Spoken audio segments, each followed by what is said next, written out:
Salut à tous et bienvenue dans cette nouvelle vidéo dans laquelle on va présenter une distribution qui m'a été conseillée plusieurs fois. Il s'agit d'Ubuntu Studio. Alors comme vous voyez, on a le site en arrière-plan. Il y a des trucs qui commencent à défiler dans ce bandeau, mais il ne faut pas que ça aille trop vite. Donc c'est écrit là sur cette première page, une petite diaporama qui défile ici.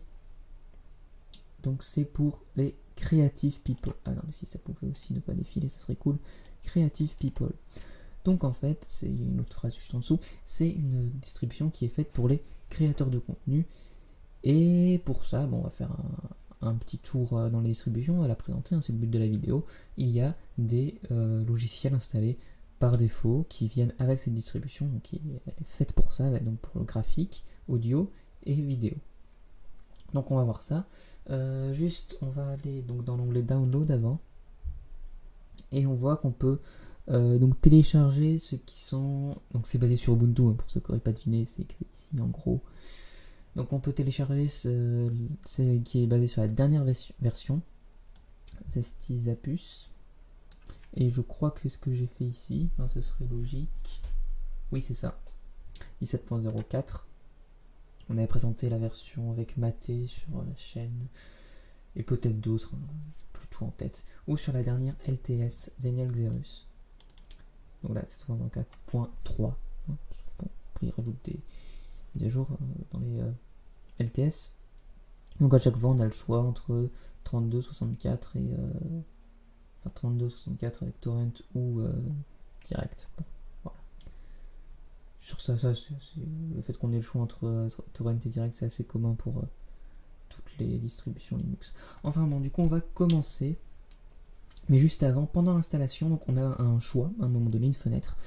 L'installation, au passage, hein, c'est comme d'habitude, c'est graphique, c'est très très intuitif, il n'y a vraiment aucun problème.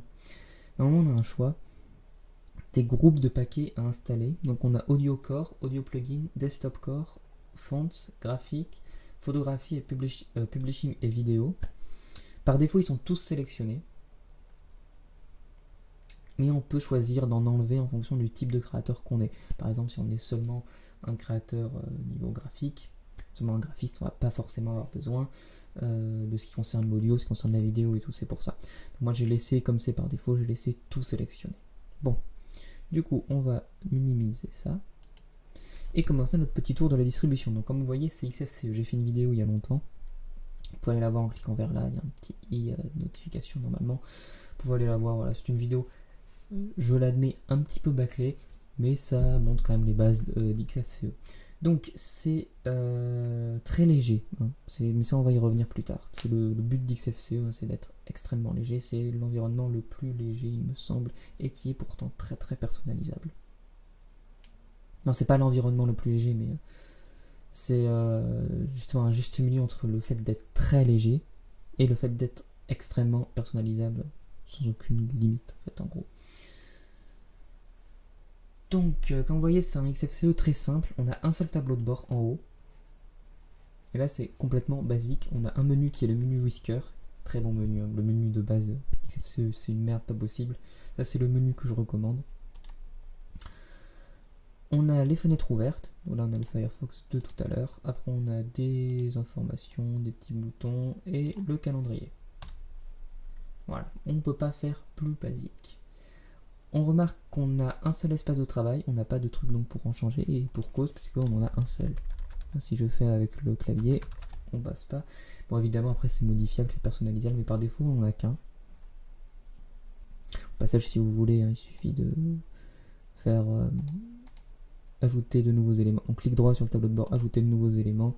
On choisit changeur d'espace virtuel, qui est mis ici. Et ensuite, on va dans paramètres, donc des espaces de travail, et puis là, on peut en ajouter. Voilà. J'en ai ajouté 4. Ce qui fait que sur le premier, on a Firefox ouvert, et sur les autres, on les a pas. Voilà. Bon. Tout simple. Bon, par défaut, il n'y en a aucun. Rappelez-vous bien de ça. Où est-ce que j'en étais? Oui. Donc on est sur Ubuntu 17.04, donc on a un kernel 4.10.0-19. Et comme je l'ai dit, c'est XFCE, c'est très très léger, ce qui nous donne 355 mégaoctets de RAM à vide. Là, bon là il y a Firefox d'ouvert, donc si je refais le test, ça va pas forcément être ça. Voilà, on a 703 ouvert avec Firefox. Sachant que 700 c'est environ la moyenne à vide sur d'autres distributions comme par exemple Mate, Mint, tout ça. Là on a en plus Firefox ouvert. Donc quand j'ai fait la mesure avant, 355 à vide.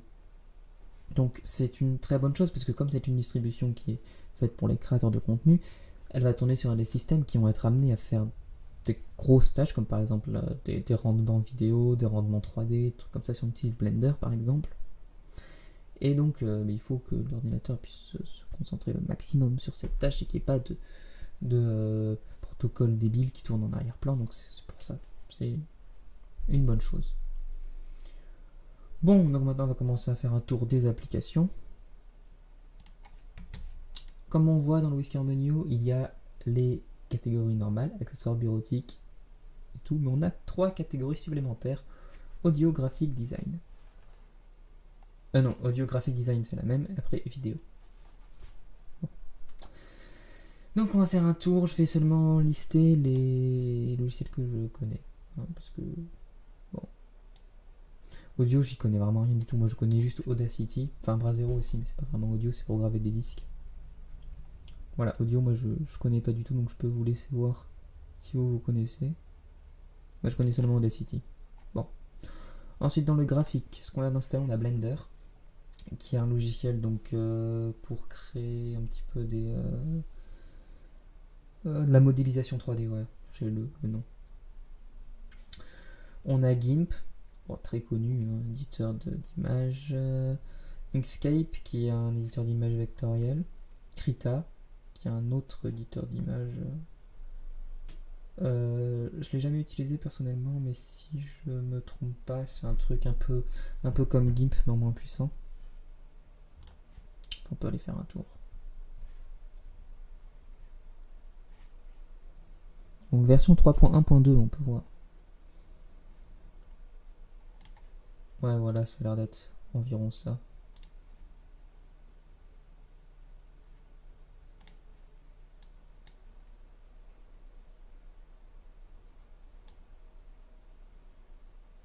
Ça a l'air sympa, hein, faudrait que je la teste un petit peu plus en détail, pourquoi pas faire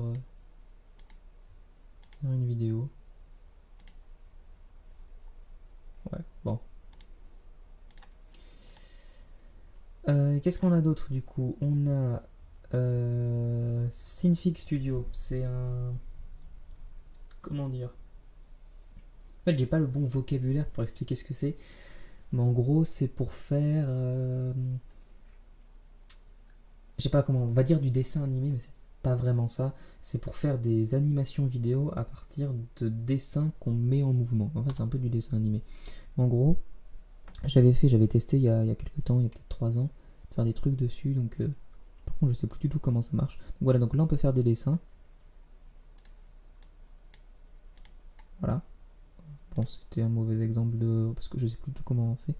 Et après on peut donc éditer, on a avec une timeline en bas, voilà, 24, 4ème frame, 48, 72. Éditer, donc les faire se transformer, se déplacer, voilà. Donc ça, mais c'est en 2D, petit truc d'animation. Si ça vous intéresse, j'essaierai de me réintéresser à Synfig et de réapprendre ce que j'avais appris à l'époque, donc comme je l'ai dit, il y a 3 ans. Peut-être un peu plus. Parce que j'étais au lycée encore, donc ça doit faire 3-4 ans environ. J'ai pas appris au lycée, mais je me rappelle que j'étais au lycée. Enfin bon, on s'en fout. Donc j'essaierai peut-être de me... Voilà, de réapprendre un petit peu, faire une vidéo si ça vous intéresse, pourquoi pas. Et ensuite dans la catégorie vidéo, donc on va retrouver Blender. Synfig ils l'ont pas remis là. Je sais pas pourquoi. Bon, évidemment sans surprise Kdenlive OpenShot. Et on a aussi PTV qui est un logiciel de montage vidéo beaucoup plus simple, beaucoup plus basique, où on assemble juste les clips les uns après les autres et c'est tout. Pas de truc un peu fou, c'est vraiment la base. Et là je suis en train d'attendre qu'il se lance.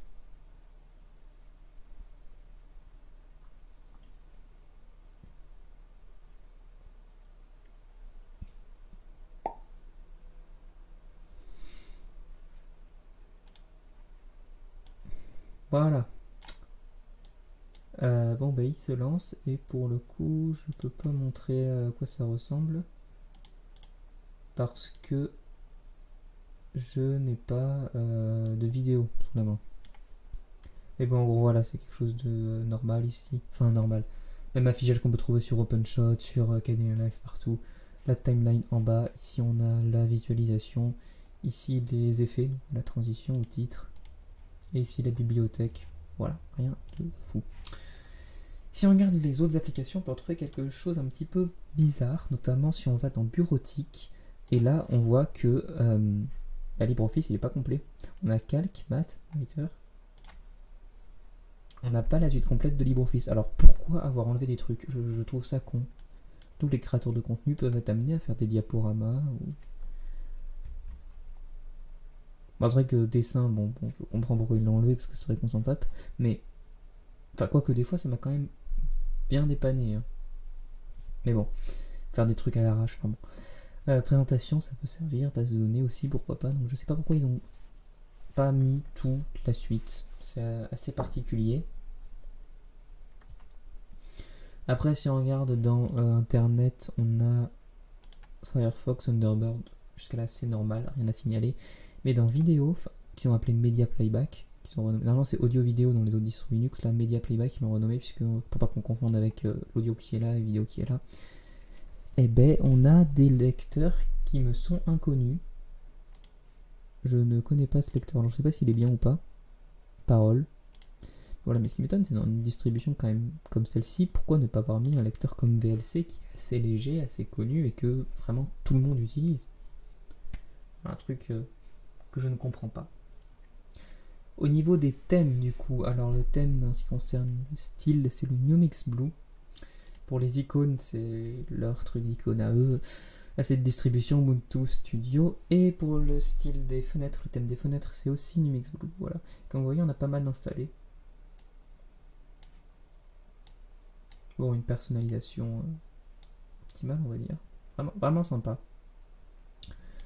Et au niveau des fonds d'écran, alors vous avez vu ce fond d'écran en arrière-plan. Moi, j'aime pas trop ce genre de truc. Je préfère quand c'est des photos plutôt que des trucs comme ça.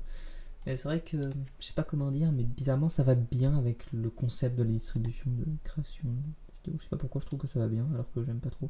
C'est pas ça qu'il fallait faire. Et au niveau des trucs installés, bah ils sont tous dans ce style-là. Hein. Voilà, bon après des trucs un petit peu différents.